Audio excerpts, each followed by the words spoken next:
Oke, Assalamualaikum warahmatullahi wabarakatuh. Selamat pagi menuju siang. Wilujeng wayah kieu. Hari ini kita lanjutkan kuliah kita tentang sistem pendukung keputusan atau Decision Support System (DSS). Ya, mudah-mudahan dengan istilah-istilah ini untuk kalian menjadi sangat familiar, ya, bukan lagi sesuatu istilah yang ini sistem apa gitu ya. Jadi SPK, sistem pendukung keputusan, atau dikenal juga DSS, Decision Support System. Oke, saya share.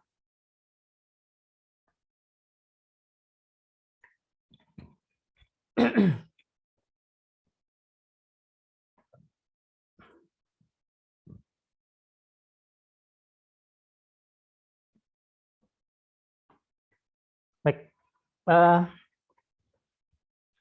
pada pertemuan kali ini kita akan bahas tentang konsep dasar dari pengambilan keputusan, ya, dan pendekatan pengambilan keputusannya. Jadi kita tidak melihat sistemnya ini seperti apa, tapi bagaimana proses dari mengambil satu keputusan itu seperti apa. Ya. Nah, oke. Konsep DSS ini pertama kali dikemukakan oleh Michael S. Coates, ya, sekitar tahun 70-an, dengan istilah manajemen decision system, ya, sistem keputusan atau manajemen sistem keputusan, ya. Nah, itu konsep dasarnya. Jadi dikemukakannya sekitar tahun 70-an.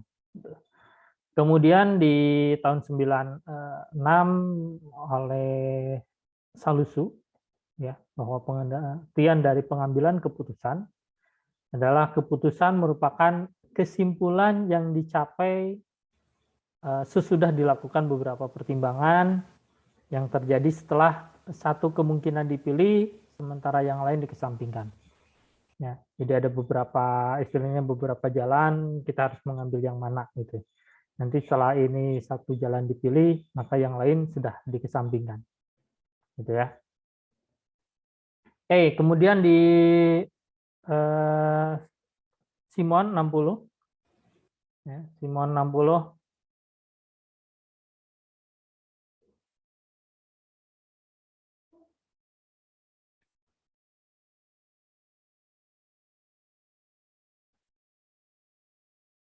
Oke, sebentar.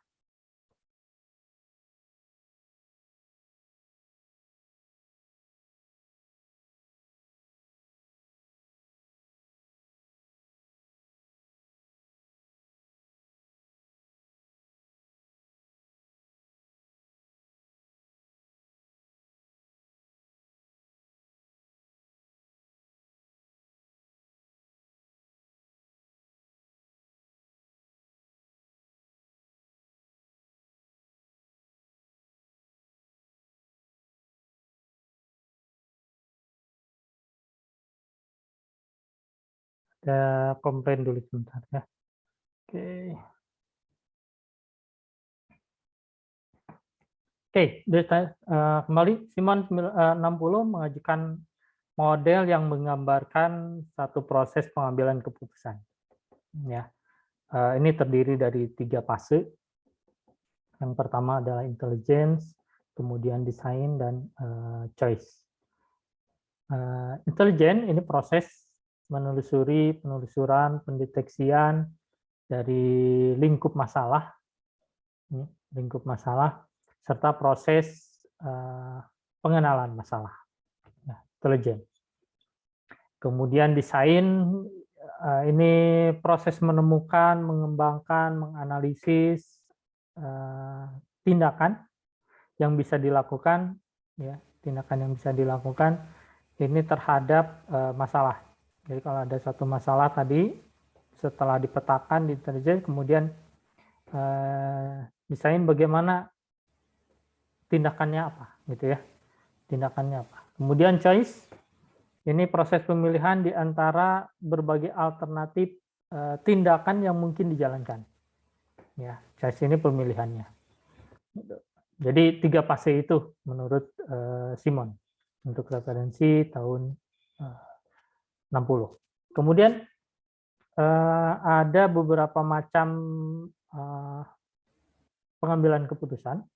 Ya, ada individu dan ada kelompok. Nah, untuk yang individu, ini pendekatannya kontingensi, ya, model pengambilan keputusan yang dipilih dan digunakan sesuai dengan situasi tertentu. Ya. Ya.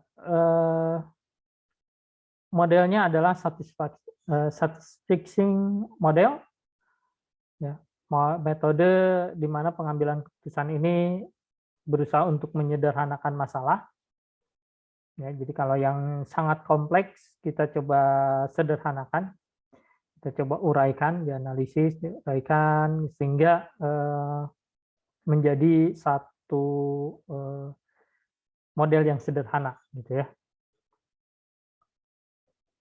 Nah, pilihannya kan yang sederhana, masalah sederhana dibikin kompleks atau yang kompleks dibikin sederhana, gitu ya. Oke, itu satisfaction model. Kemudian ada optimizing decision making model.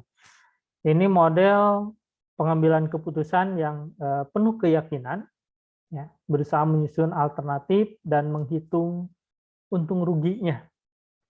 Gitu. Jadi dihitung untung ruginya. Kalau jalan yang pertama untung ruginya apa, jalan yang kedua untung ruginya apa, dan seterusnya. Ya. Jadi ini melihat satu pengambilan keputusan yang berdasarkan perhitungan yang matang. Oke, kemudian ada the implicit favorite model. Ya, model ini dirancang untuk keputusan yang kompleks, ya, kan tetapi tidak rumit, kompleks dan tidak rumit, gitu ya. Oke, seperti itu. Itu di sisi proses pengambilan keputusan yang individu, ya. Kemudian ada intuitive model. Nah, intuitive model ini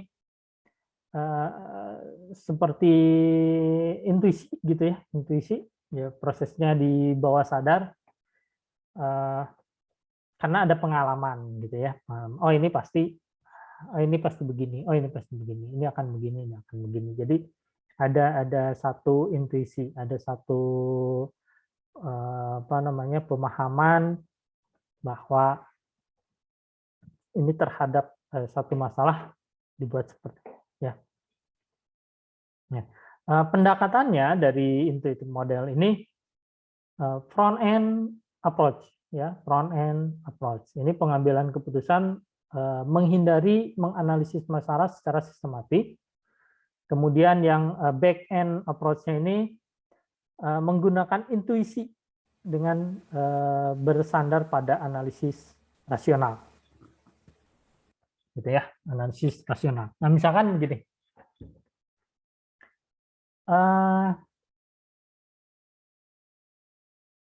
Contohnya, kalian kalau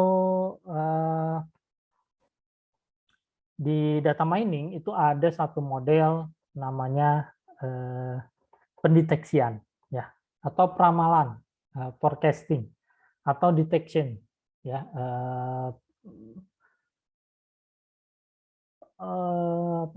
pramalan, pramalan. Oke. Nah, peramalan ada yang peramalan berdasarkan intuisi, gitu ya, berdasarkan intuisi. Misalkan begini, pada tahun awal pandemi itu sekitar kuartal pertama di 2020, ya, masih situasi sangat normal.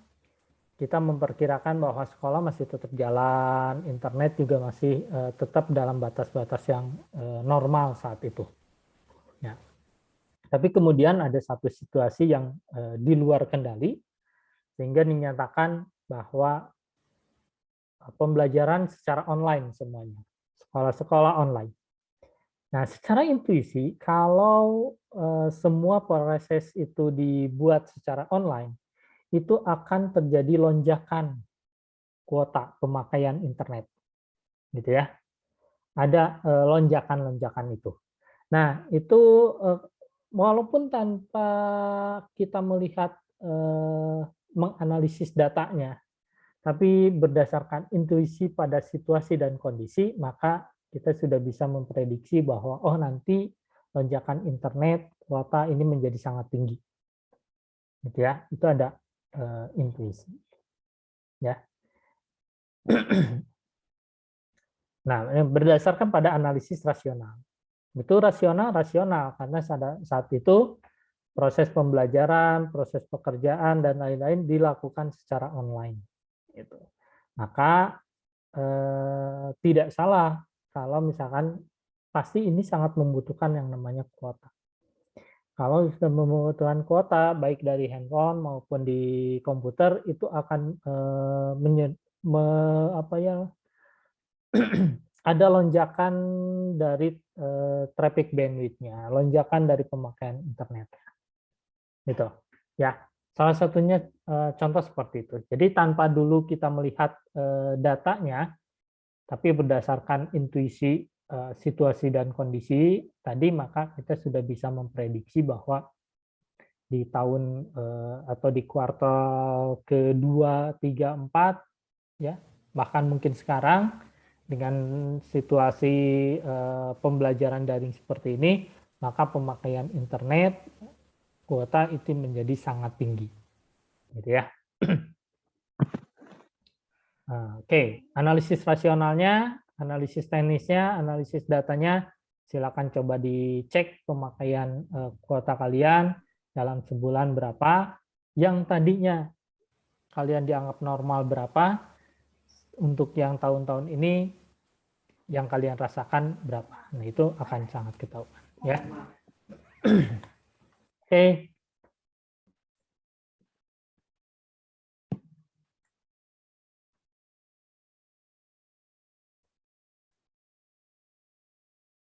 Selanjutnya, untuk yang pengambilan keputusan secara kelompok, ya ini dari Bodley.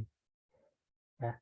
Nah, Bodley ini menguraikan model pengambilan keputusan yang dimulai dari bentuk metode yang sederhana, berlanjut ke metode yang lebih canggih, ya, yang paling baik, dan dilaksanakan dengan bantuan komputer. Ya, ini secara berkelompok. Nah, contohnya, bukan contoh, sorry.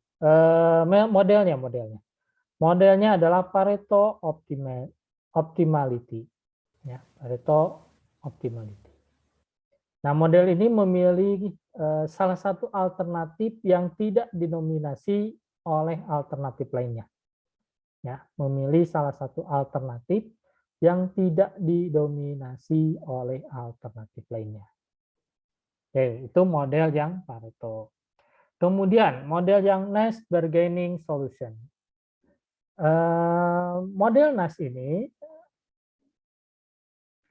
dia menghitung sejauh mana keuntungan relatif dari suatu tawar-menawar, ya, dengan nilai dasar yang akan berlaku jika tidak ada kesempatan, gitu ya. Kemudian additive utility. Model ini didasarkan pada langkah yang lebih baik mencapai kebaikan bersama daripada kebaikan individu untuk mencapai tujuan bersama. Gitu ya. Misalkan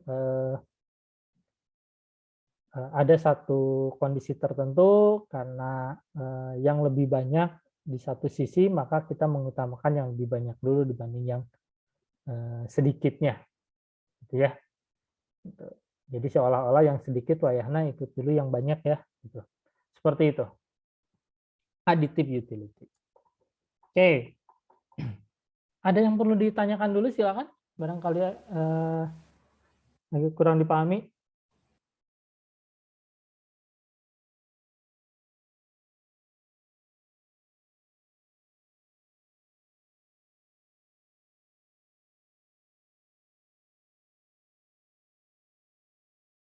Aman, Pak. Ya, oke.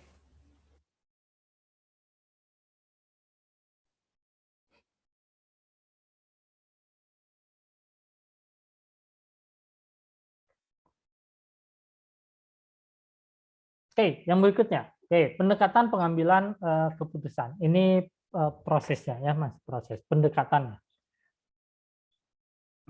Oke, proses pengambilan keputusan ya bisa menggunakan beberapa pertimbangan, satu atau beberapa. Nah, pertama fakta, ya fakta. Ini bekerja secara sistematis dengan mengumpulkan semua fakta mengenai suatu masalah. Fakta, gitu ya. Nah, kemudian pengalaman. Nah, dapat memutuskan pertimbangan pengambilan keputusan berdasarkan pengalaman. Oke? Nah,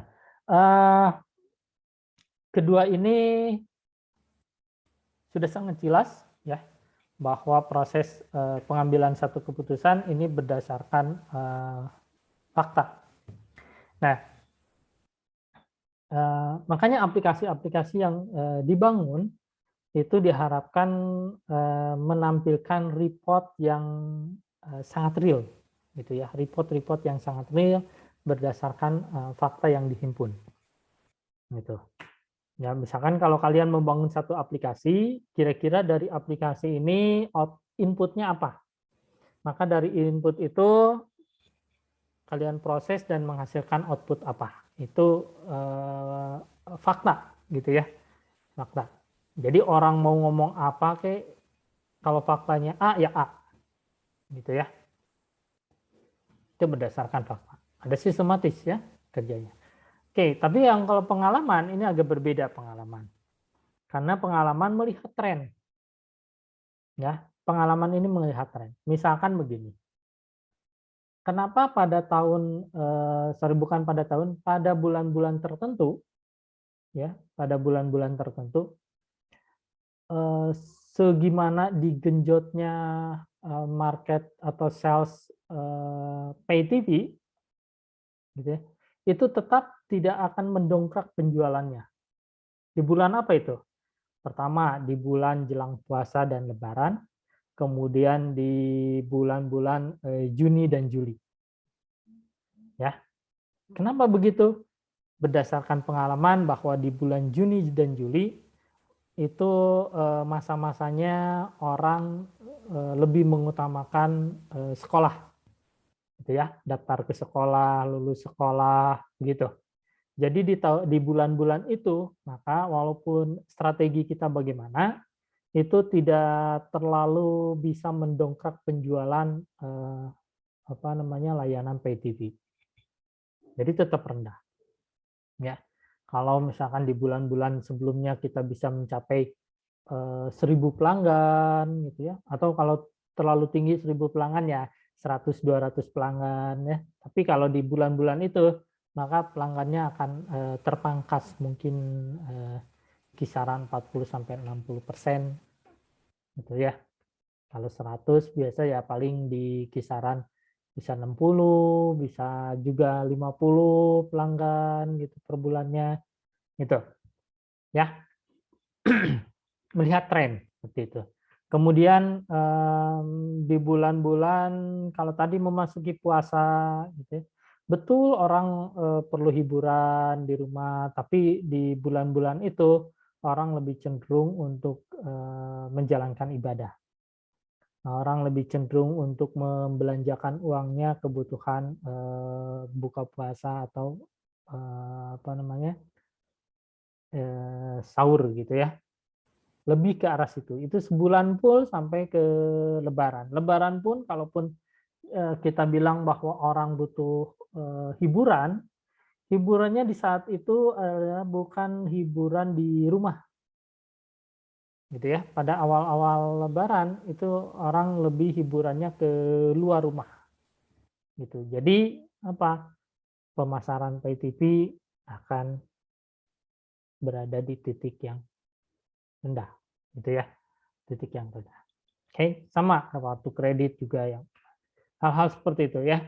Itu berdasarkan pengalaman. Jadi beberapa pertimbangannya kalau strategi apa yang dibikin tidak akan bisa mendongkrak apa namanya situasi dan kondisi itu. Ya, orang akan tetap mengalihkan apa namanya belanjanya ke hal yang lain. Gitu. Oke, itu. Jadi proses pengambilan keputusan untuk strategi salesnya tidak bisa benar-benar, kalaupun naik sedikit itu ya, tidak bahkan bisa benar-benar naik yang signifikan. Gitu. Oke. Kemudian beberapa pendekatan dalam proses pengambilan keputusan. Yang pertama, rasional, analitis. Kemudian intuitif, emosional, perilaku politis. Ya, untuk yang rasional analitis, kita lihat mempertimbangkan semua alternatif dengan segala akibat dari pilihan yang diambilnya. Menyusun segala akibat dan memperhatikan skala pilihan yang pasti dan memilih alternatif yang memberikan hasil maksimum. Ya, itu rasional analitis. Jadi ada beberapa hal yang dilakukan menganalisis satu masalah yang ya secara rasional lah, alternatifnya apa dari sini, alternatifnya apa dari sini, dan ya. Kemudian intuitif emosional ini model yang lebih menyukai kebiasaan, pengalaman, perasaan, pemikiran, refleks, naluri, dan lain-lain. Gitu ya. Intuitif emosional. Gitu. Kemudian perilaku politis. Nah, perilaku politis ini model keputusan individu dengan melakukan pendekatan kolektif, ya, pendekatan yang secara umum. Nah, perilaku politis bisa tawar-menawar, incremental atau incremental bargaining, mix scanning, agregatif, dan keranjang sampah atau the garbage can. Ya, itu perilaku. Jadi beberapa pendekatan dalam proses pengambilan keputusan. Oke, saya rasa ini lebih tidur. Ada yang perlu ditanyakan dulu? Kira-kira, silakan. Untuk konsep dasarnya sampai ke beberapa pendekatan pengambilan keputusan, ya. Silakan, barangkali ada yang perlu ditanyakan. Ya, kita masih dalam proses apa namanya pengambilan keputusannya dulu, ya. Nah, belum ke arah sistemnya. Nah, saya harap dari model-model ini muncul satu ide penulisan skripsi, ya. Muncul dari ide penulisan skripsi. Misalkan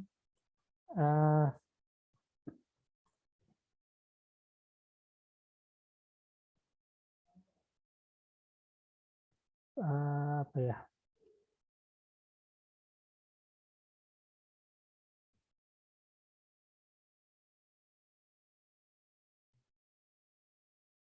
Oke, misalkan seperti ini.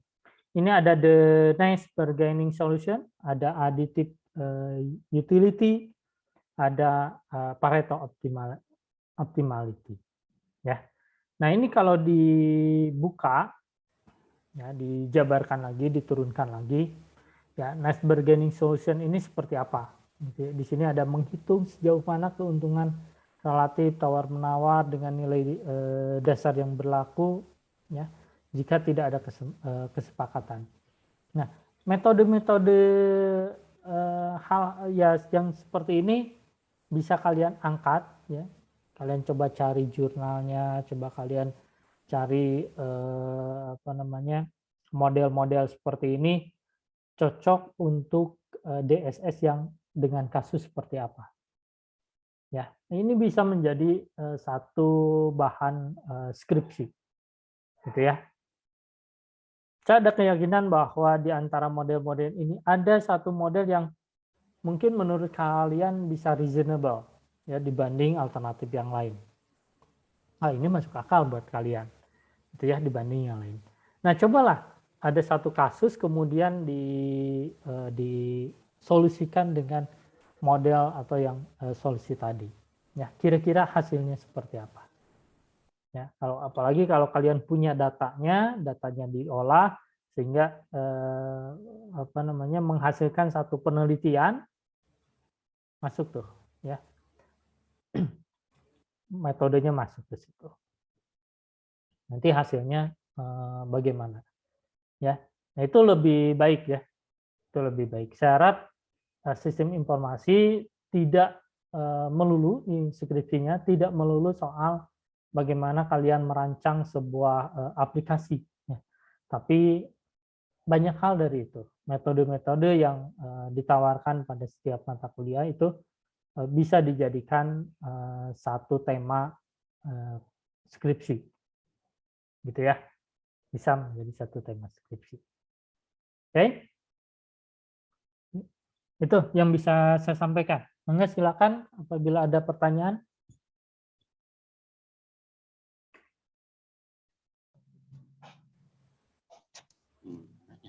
Ini berapa orang?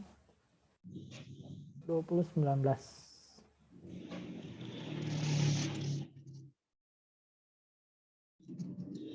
Oke, absennya silakan di grup boleh atau di chat ini boleh.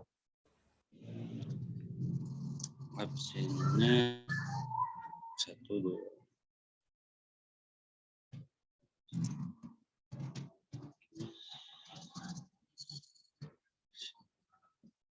Oke.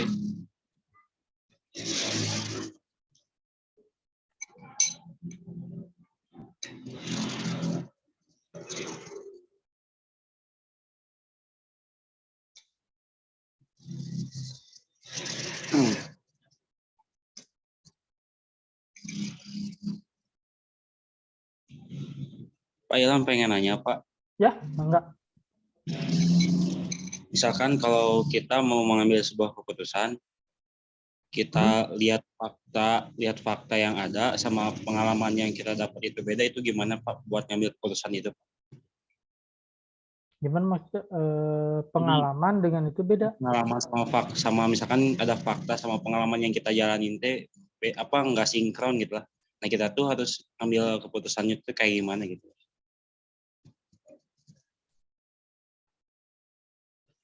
Contohnya gimana yang tidak sinkron itu? Misalkan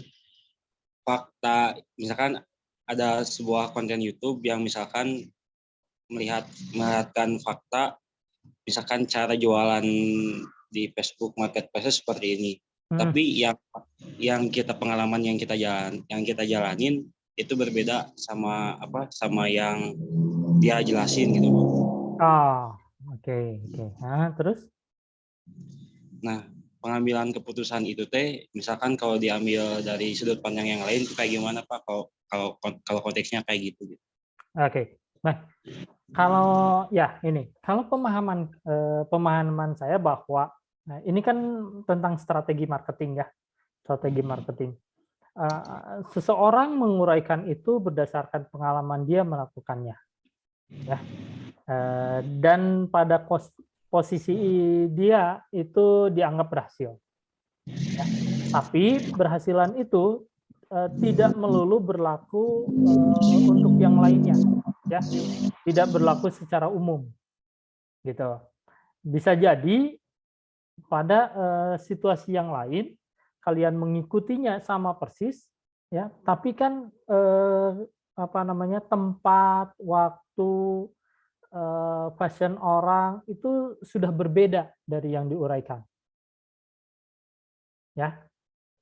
Sudah berbeda. Jadi yang tadinya kalian ngikuti step by step-nya, ternyata market yang market kamu itu sudah berbeda, gitu. Pasiennya bukan di situ, gitu. Maka itu tidak akan berhasil, gitu. Maka kalau misalkan kamu masuk ke satu grup, pasiennya pasien apa, ya? Pasiennya apa nih? Kalau pasiennya sama, kamu ikuti bisa berhasil. Tapi kalau ternyata passion-nya ini berbeda, ya mungkin orang juga melihat, kok ini jualan di grup ini, tapi kok sesuatu yang lain gitu, ya. Misalkan saya ikut atau masuk ke grup kendaraan misalkan, ya komunitas motor atau komunitas mobil. Kemudian di situ sebetulnya obrolan-obrolannya tentang kendaraan, baik motor atau mobil.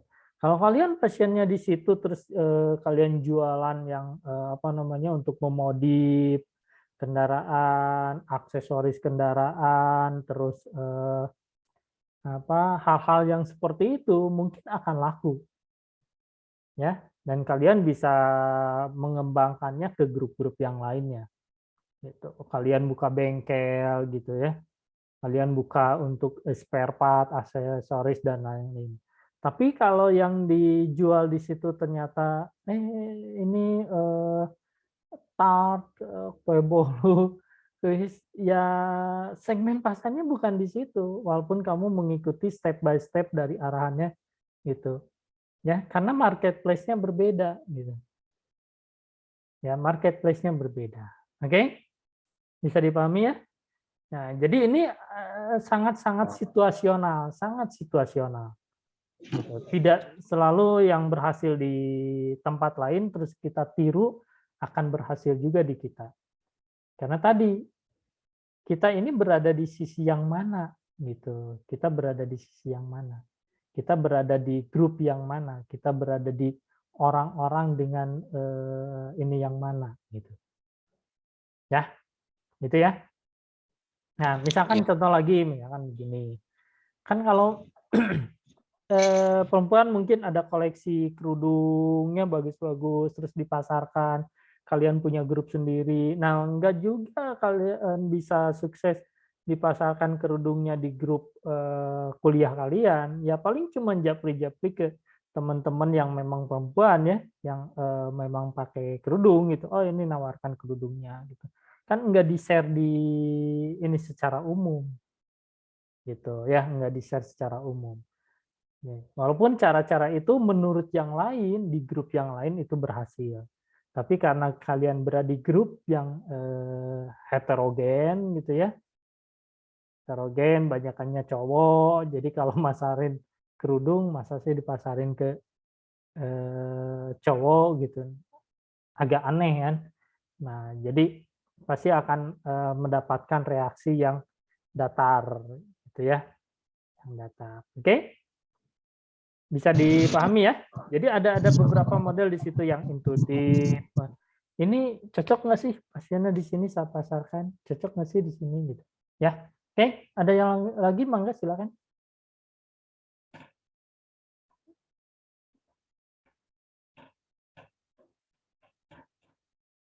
Oke. Nah, proses pengambilan keputusan dengan intuitif tadi saya pernah lakukan begini. Saya menjual ada kawan-kawan dari luar kota ya. Dan pada saat itu kondisinya jelang Lebaran gitu. Jadi saya pikir kalau saya membuat kue-kue nastar gitu ya, dan saya pasarkan ke teman-teman nih, ditawarkan ke teman-teman yang memang bukan asli Bandung, jadi saya pikir dia pasti mudik gitu. Kalau mudik pasti harus bawa oleh-oleh lah ke kampungnya. Maka nastar-nastar itu saya coba pasarkan ke teman-teman. Oke, ini punya ini, kamu mudik? Iya, saya punya ini nih. Harganya segini. Kalau di toko ya mungkin beda 10.000 lah, tapi di saya segini. Silakan dicek. Silakan dicoba gitu ya. Segmennya ya saya cari yang memang orang-orang yang oh ini dari luar Bandung. Walaupun yang di Bandung tapi saya yakin dia akan mudik gitu ya.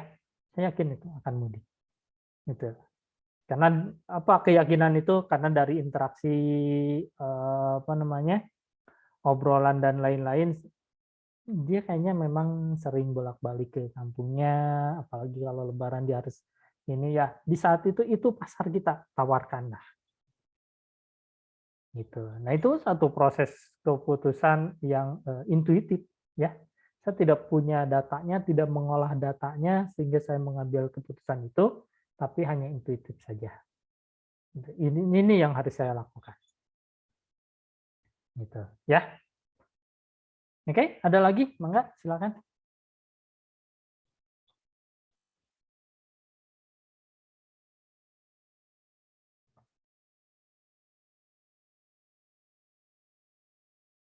Oke, kalau tidak ada, saya akhiri kuliah untuk pertemuan kedua dari DSS ini.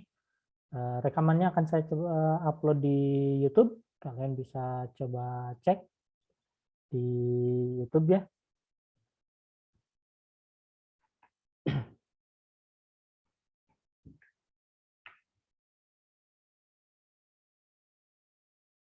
Oke.